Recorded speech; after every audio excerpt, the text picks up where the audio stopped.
Jarod referral ચોકડી પર silver કલરની કાળા કાચની વાળી હુન્ડાઈ ક્રેટા કારમાંથી એનડીપીએસ પોસ્ટ ડોડા સહિત 6 HSRP નંબર પ્લેટ અને પોલીસે લખેલી પ્લેટ મળી આવતા જરોદ પોલીસે ગુનો નોંધી કાયદેસરની કાર્યવાહી હાથ ધરી હતી. જરોદ રેફરલ ચોકડી પાસે રાત્રિના 11 વાગે કાળા કલરના કાચવાળી એક સિલ્વર કલરની હુન્ડાઈ ક્રેટા કાર પૂરપાટ ઝડપે પસાર થતા પોલીસને શંકાના આધારે તેનો પીછો કર્યો હતો.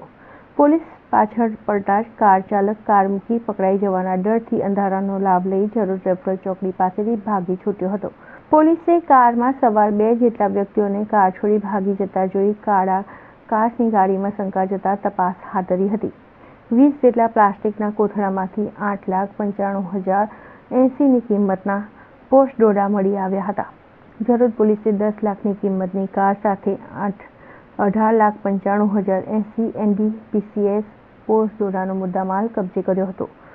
કારમાંથી પોલીસે વિવિધ HSRPની કુલ 6 નંબર પ્લેટો સાથે પોલીસે લખેલી એક્રેલિક પ્લેટ રોડ પર પોલીસને ગુમરાહ કરવાના ઈરાદે કારમાં રાખેલી પ્લેટો કબજે કરી હતી. જરોદ પોલીસે ગુનો નોંધી ફરાર શખ્સોને શોધવાની તાજવીજ હાથ ધરી છે.